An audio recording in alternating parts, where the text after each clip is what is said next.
In an effort to make up for injustice, the leader of South Africa, the current leader, the president of South Africa, a few years ago, has decided to take land from white people and give it to black people. Sounds unfair, right? But hold up. Let's rewind and come again. Rewind and come again so you can have a better understanding of what is happening. Why, how, where, and when. So, white South Africans stole land from black South Africans using different laws and acts. No, you know they corner, including the 1913 Native Land Act, where black people were severely restricted from owning land. Yes, they did. And then came the 1948 Apartheid, where white people were made the superior group in South Africa. And therefore, discrimination kicked in because black people were not allowed to own anything. They were at the bottom of the barrel because now white people are just the superior. I am superior. You were at the bottom of the barrel. You're gonna work for me. You can't own anything. And it's similar to what happened in America, where they were not allowed to ride the same bus, go to the same school, vote, or, do anything similar to what the white people can do. In a nutshell, there was major segregation in South Africa, 1948, for 46 years. 46 years. But then came new presidents, and this current president says enough is enough. Listen. It's the same thing Americans have been asking for. Black Americans have been asking for in America. Repatriation. Get it on the floor. You really about to do it? 40 acres in the mule. This is bigger than the music. But this South African president said, hey, white people, I am going to take back what's belonged to us. Some of it, because you're not using it all. It's just sitting there, you're looking at it, and you're not even using it. So I'm going to take it back and give it back to the black people because it belongs to them. And if I'm not going to give it to the black people, I'm going to take it for myself. I'm just saying. You know how some of those African presidents are. But anywho, I don't know if this one is like this. But in essence, he wanted to take back the land from them, some of it, not all, just a few pieces, and give to some of the black people that were disenfranchised back in the day. And these people are in uproar, and they said no. And then the West jumped in and said, no, you can't do that. You're treating them badly. Oh my God, this is racism. This is reverse racism. Why are you treating them this way? Oh, and then the current president of the United States says this is genocide. This is horrible. This is terrible. It is terrible. You can't treat them this way. No, this is terrible. They're treating them terribly.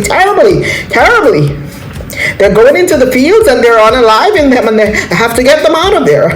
We have to get the white South Africans into America. The United States, where your administration is going to welcome them as refugees. Now, this comes as you've halted virtually all refugee admissions for people fleeing famine and war from countries like Sudan and the Democratic Republic of Congo.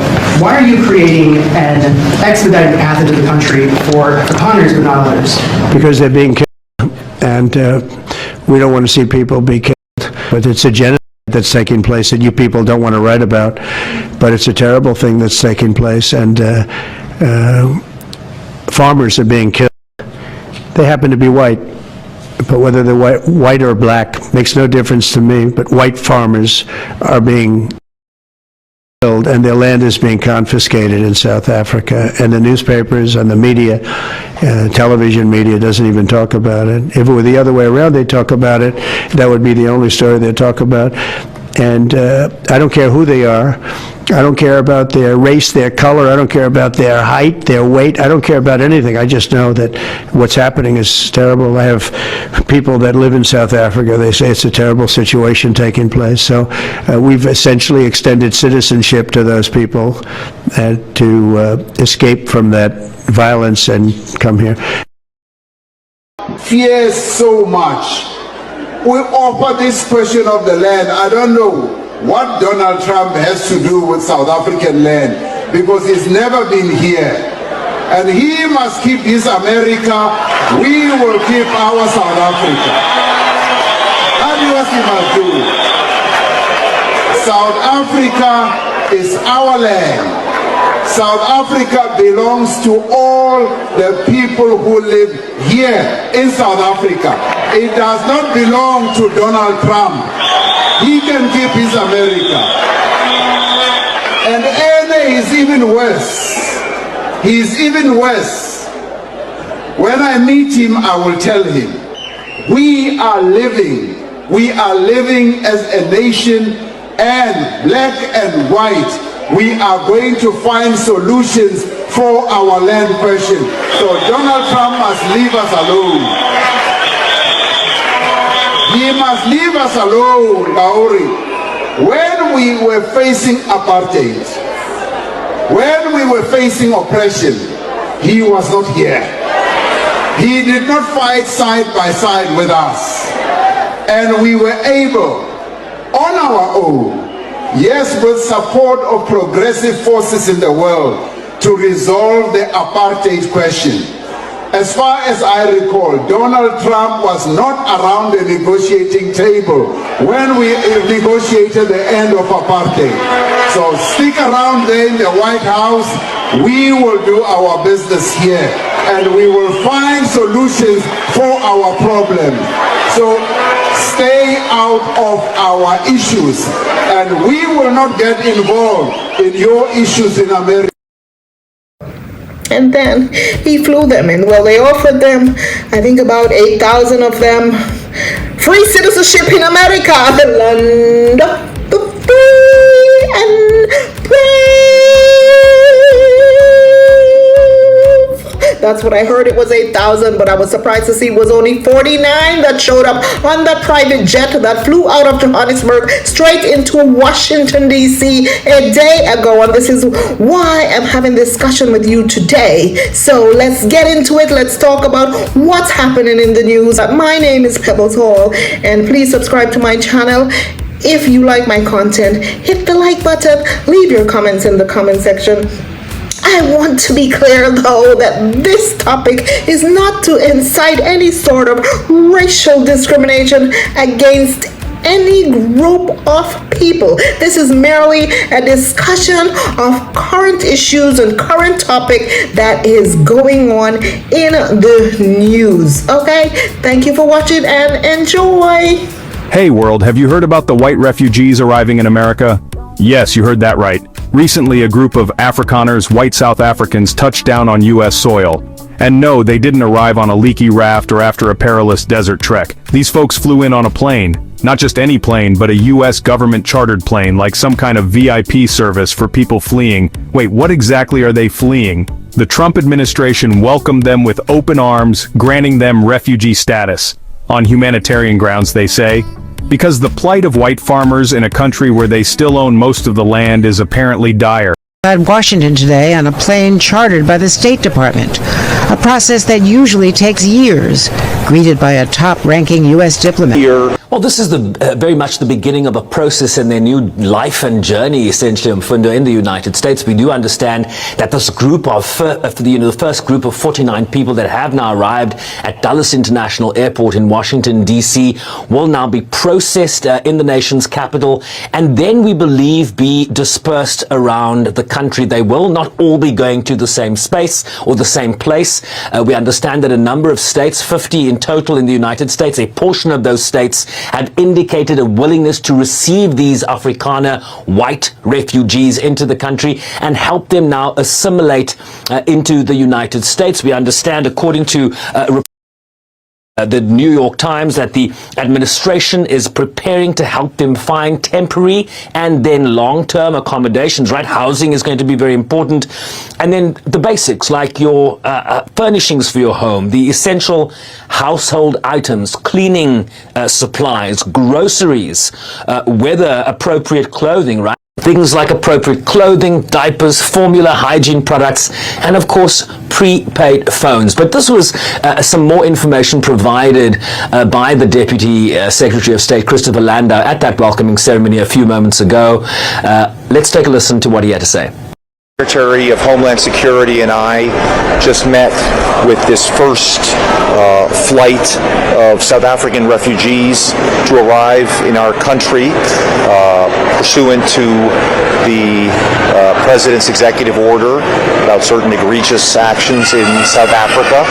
The President made it clear that Afrikaners in South Africa who are the victims of unjust racial discrimination would be welcome to come to the United States, and he's now delivering on that promise.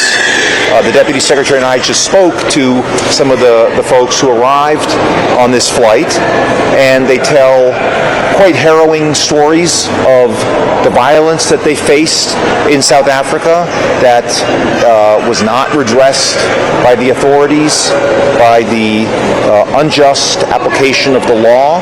The United States, as we were proud to say, stands for equal justice under law and the fair and impartial application of the law. And again, this is a group that has not experienced that and has, to the contrary, experienced violence and really fear for their lives in South Africa. They were really subject to very serious, egregious, and targeted threats. And we wish them well in their journey of the United States. And of course, Mfundo, those comments there by the Deputy Secretary of State are disputed certainly by South African authorities, and we can certainly debate that further. But the broader context here is the expedited nature at which and with which the Trump administration has accommodated these white Afrikaner refugees from South Africa. The broader context here is that on January 20th, the day Donald Trump took his oath of office to return to the White House, he signed an executive order essentially suspending the U.S. refugee program in its entirety. So the only refugees coming into the United States right now, despite some being pre-approved from most horrific war-torn places around the world, they are now in limbo awaiting the suspension of this refugee program to be lifted. But essentially the only refugees coming into the United States are these white Afrikaner South Africans, and that really speaks to how this has become a priority for the Trump administration given the broad needs of refugees around the world. Meanwhile, actual refugees from war-torn countries languish in camps, desperate for a chance at a new life. The current administration compassion seems to have a very specific hue, whiter than a jar of mayonnaise left out in the sun. This wasn't a spontaneous act of kindness either. No, Trump signed an executive order back in February, a special invitation just for Afrikaners. Their applications were fast-tracked. Can't have those poor white folks waiting around with everyone else, can we? Meanwhile, families from Syria, Yemen, Haiti, El Salvador, they can just keep on waiting, their hopes dwindling with each passing day. So, these Afrikaners are being ushered into the heartland, places like Minnesota, Nevada, Idaho. They've got their resettlement packages ready, a clear path to citizenship, benefits galore, all courtesy of the American taxpayer, of course, because nothing says land of opportunity like rolling out the red carpet for one specific group of people. Now let's dive into the harsh reality for those who don't get the red carpet treatment, the ones who don't fit the image of a perfect refugee. We're talking about refugees from Congo, South Sudan, Somalia, Haiti, countries torn apart by war, poverty, and violence, places where hope is a flickering candle in a storm. These people risk everything to reach our borders. They endure perilous journeys, facing danger at every turn. They flee with nothing but the clothes on their backs and a desperate hope for safety. But what do they find when they get here? A wall, a cage, a cold shoulder. They're met with suspicion, hostility, and a bureaucratic maze that would make Kafka scream. Their stories are doubted, their identities questioned, their pain ignored. They're treated not as human beings seeking refuge, but as problems to be solved, threats to be contained. Asylum? Forget it. The current administration message is clear. America's closed for business unless you're white and preferably carrying a basket of peaches, because apparently that's what farmers do. So, while Afrikaners settle into their new lives enjoying the fruits of American generosity, black and brown refugees are left wondering if they'll ever know a moment's peace, if their children will ever have a chance at a future. It's a tale of two Americas, and the contrast is as stark as it is shameful. Alright, let's rewind history for a moment. To grasp the Afrikaner refugee situation, we must confront apartheid. That brutal system of racial segregation and discrimination turned South Africa into a global outcast for decades. And who orchestrated this dark chapter? The Afrikaners. They enforced laws that divided people by race, stripping black South Africans of their basic human rights. They thrived in a system that handed them power and privilege, while black South Africans were relegated to second-class status in their own homeland. And let's not overlook the land issue. When white Europeans arrived in South Africa, they didn't politely request land, they seized it. They forcibly removed native populations from their ancestral lands, condemning them to reservations and poverty. And who reaped the most from this land grab? The Afrikaners. Even after apartheid ended in 1994, the scars of this injustice remained. Afrikaners still control the vast majority of South African farmland. Reflect on that for a moment.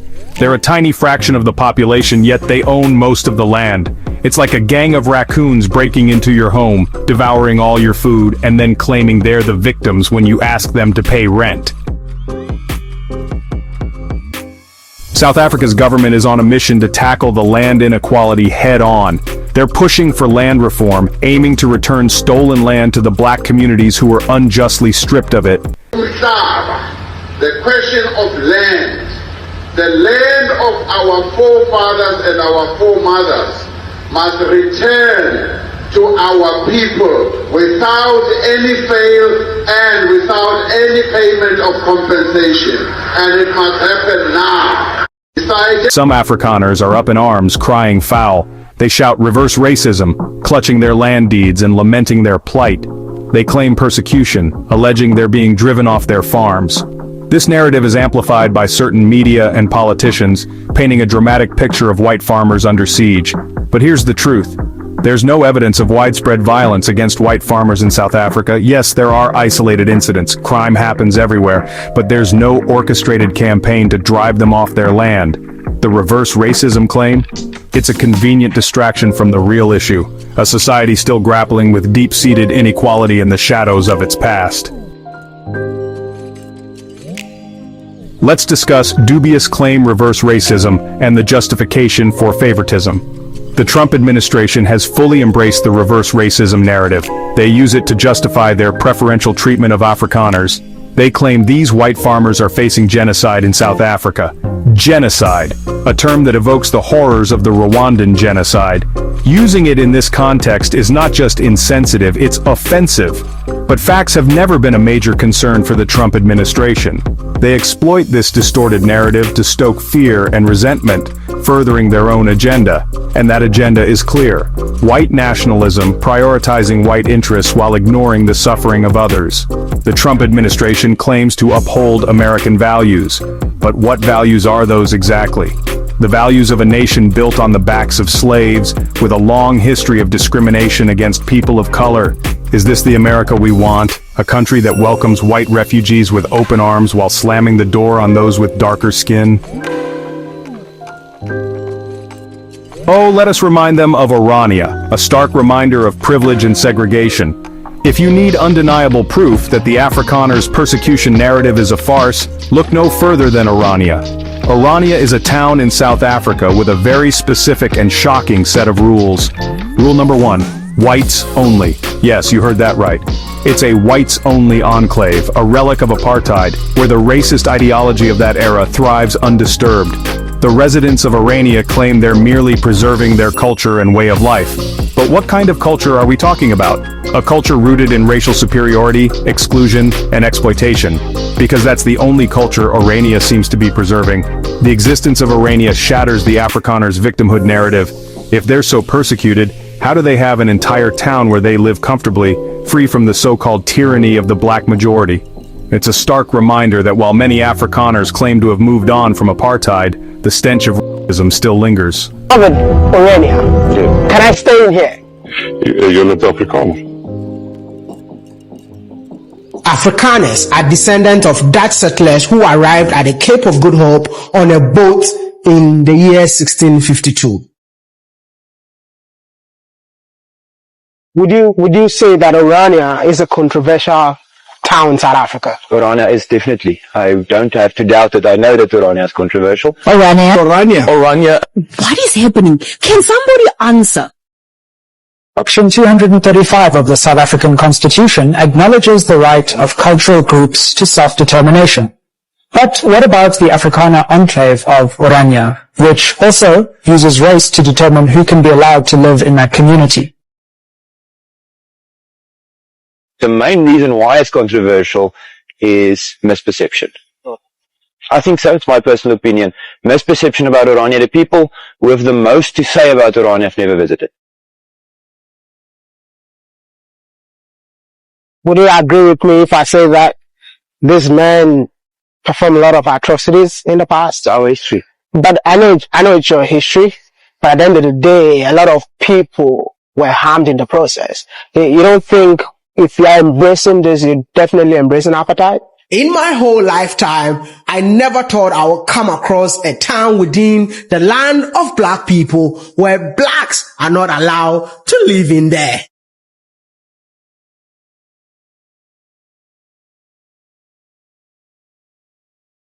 Do you believe that whatever you guys are practicing here is racism? No.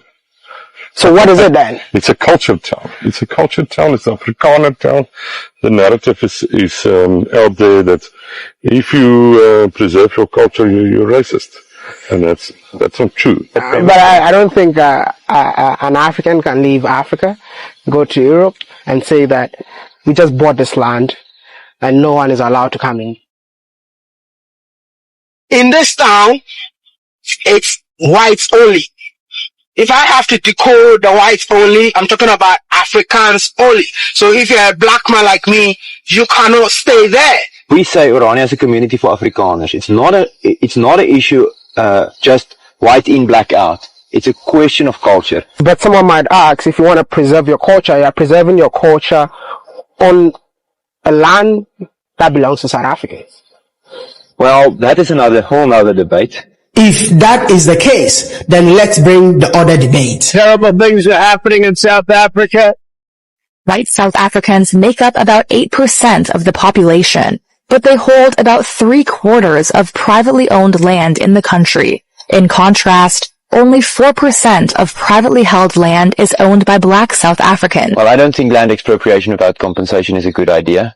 I think the land is not the problem. The problem in South Africa is economic problem, and there's actually been research done on that, proving that people don't necessarily want land. They want a better economic future.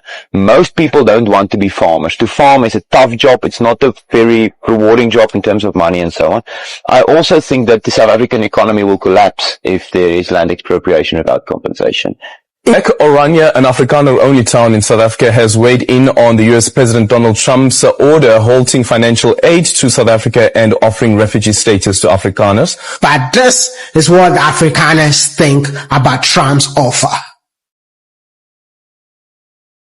We are not necessarily interested in tax dollars and handouts and help. What we want, we already got to an extent. We want recognition. We want recognition from abroad. We want recognition locally, and we want recognition from our peers. That is to say, firstly, those people are a people upon themselves, and this, they have the right to make certain decisions for themselves. That is what we want. We don't want people's money. We don't want people's handouts. We as Orania want larger recognition, greater recognition. And I think that is not too much to ask.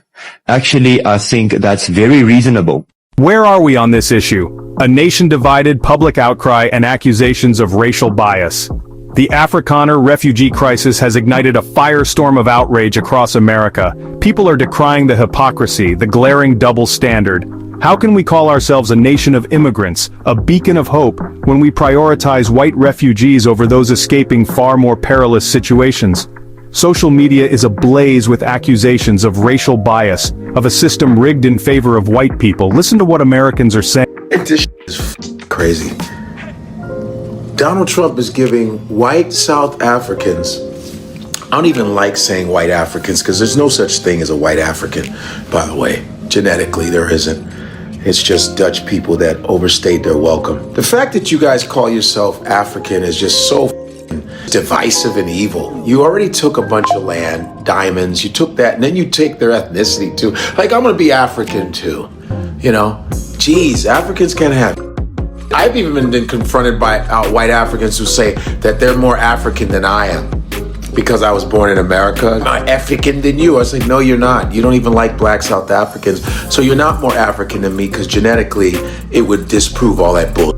But he's giving South Africans asylum in America. I think these white South Africans, they're like, it's about 8,000 of them coming to America because of racism. Holy, I'm like, from whom? Your own people? I don't know. Were you looking in the mirror and calling yourself a name? I don't know. Because it's definitely like not the black South Africans. The that you come up with. This that you've been doing for centuries to Africans? And you're leaving because what? People are tired of your bull. People are tired of this apartheid mentality that you took that doesn't belong to you? I mean, you have a town in South Africa called Orania that doesn't allow black people in. How dare you? Are we in a multiverse, guys? You got to be kidding me. Reverse racism doesn't exist. I'm sorry. Racism is about power. Racism is about power. It's about power. It's about looking at people that you don't like and keeping things away from them, like education, you know, their neighborhoods being, not letting them progress. That's what the racism is. It's not about describing people. If you say black this, white this, that's not racism. You look at a particular group of people and you go, I don't like these people. I don't want them in my neighborhood. So we're going to take all their benefits from them. That's what the racism is. All of the South African, Afrikaans refugees that are coming to America soon, I just want to let you know, as someone whose wife is Afrikaans, who's been to South Africa multiple times, you're gonna have a bad time. There's no white genocide happening in South Africa. You have crime that's happening as a result of racism-fueled generational economic inequality, the same thing that's happening in America. We're just a couple decades ahead of you on the unchecked capitalism timeline. But I have good news for you. You don't have to worry about the cheap exploited labor rising up against you anymore, because now that you're in America, you'll get to be the cheap exploited labor. If you were middle class or upper middle class in South Africa and you come to America, you're poor now. Like, really poor. You're not gonna have maids and gardeners and personal servants that you can pay $15 a day for. Now you get to be the cheap labor. But by all means, please come to America and experience the American capitalism that Elon Musk's been raving about to you. You'll probably love it. You know, what do I know? There's probably very little chance that you'll end up going back to South Africa in a year or two after realizing how overpriced and America is. I wouldn't even worry about that as a possibility. And if you think I'm being mean to these people because I think they're a bunch of colonizers who wish they could go back to apartheid South Africa, it's just because I do think that. But to them, I say, welcome to the American dream. Please let me know when you've woken up from it. Only want white people here. Because when we think about refugees who need immediate resettlement, expedited screenings, we usually think about people who are fleeing extreme violence, persecution, famine, war in places like South Sudan, Myanmar, the Congo, not white Afrikaners. See that chartered plane the Trump administration is sending? It's not going to collect refugees that have been sitting in resettlement camps for years, fully vetted, waiting to come to the United States to escape violence. No, it's going to South Africa to collect white people who claim they're being discriminated against. Why would they be getting discriminated against?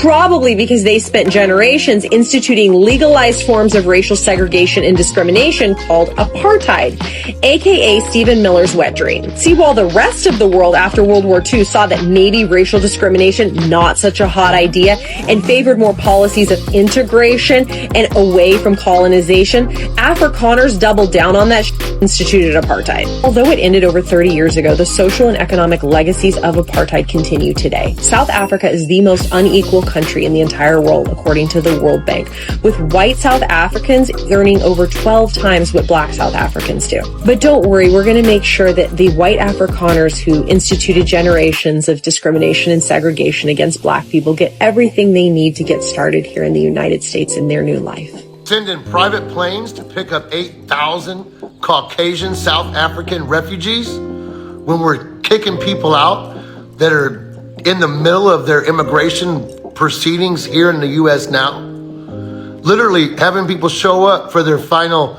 steps of their immigration process and having them arrested, detained, and deported. Doesn't make any sense to me unless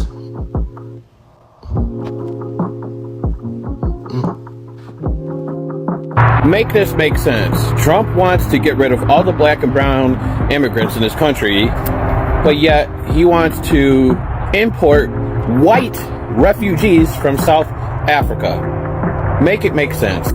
So Donald Trump wants to fast track white South Africans here because they're facing racial discrimination for being required to give the land back that they stole and profited from.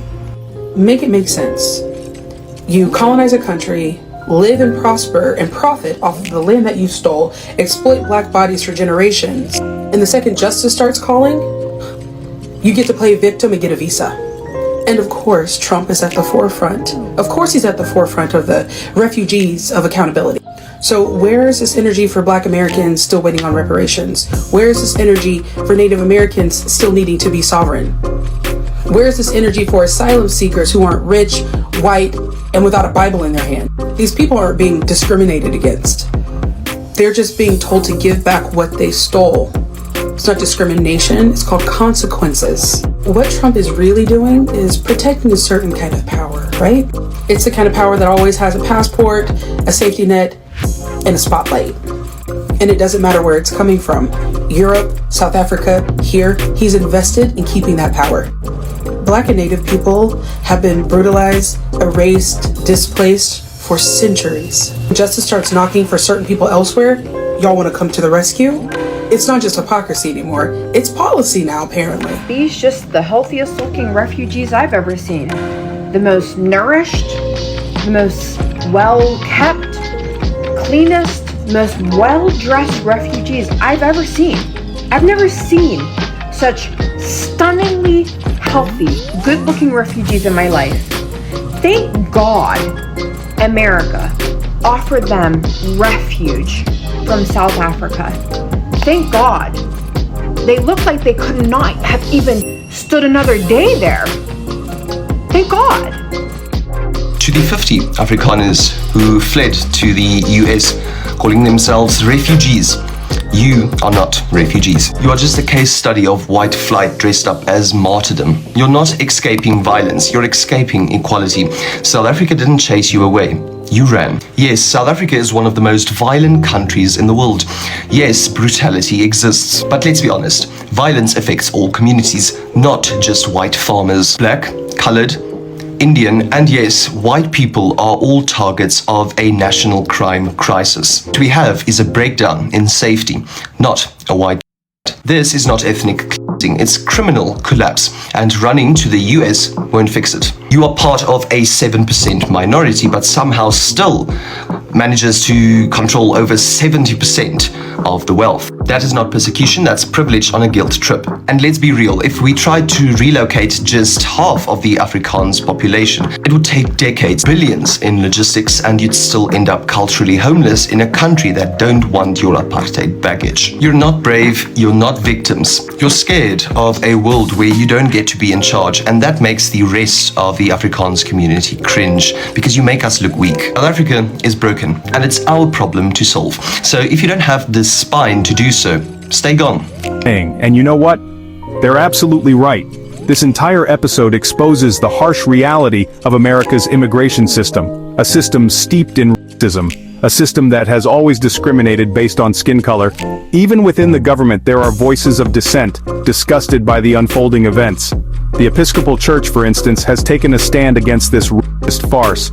They've withdrawn from the government's refugee resettlement program, declaring they cannot, in good conscience, support a policy that so blatantly favors white individuals. It also saddens us to see that other refugees who are being denied entrance to the United States are people, brave people who've worked alongside of our military. On the same day the Afrikaners landed in the U.S., the Trump administration announced it's ending protected status for thousands of Afghans, some of whom fought alongside U.S. forces during the war. The administration says conditions have improved in Afghanistan to the point where the refugees no longer need protected status. The Musk factor, whispers of influence and support.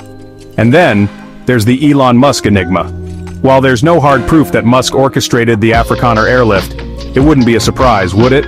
Musk hails from South Africa and has a history of making controversial comments about apartheid. Plus, he's chummy with the Trump administration. So, it's not far-fetched to think he might have whispered in a few ears and pulled some strings behind the scenes. Of course, Musk denies any involvement, but remember, this is the same guy who called a rescue diver a p***y just for criticizing his submarine idea. So, take his denials with a grain of salt, or maybe a whole salt lick. The point is, whether Musk was directly involved or not, this Afrikaner refugee situation has his fingerprints all over it. Remember, he is upset about not being able to operate Starlink in South Africa.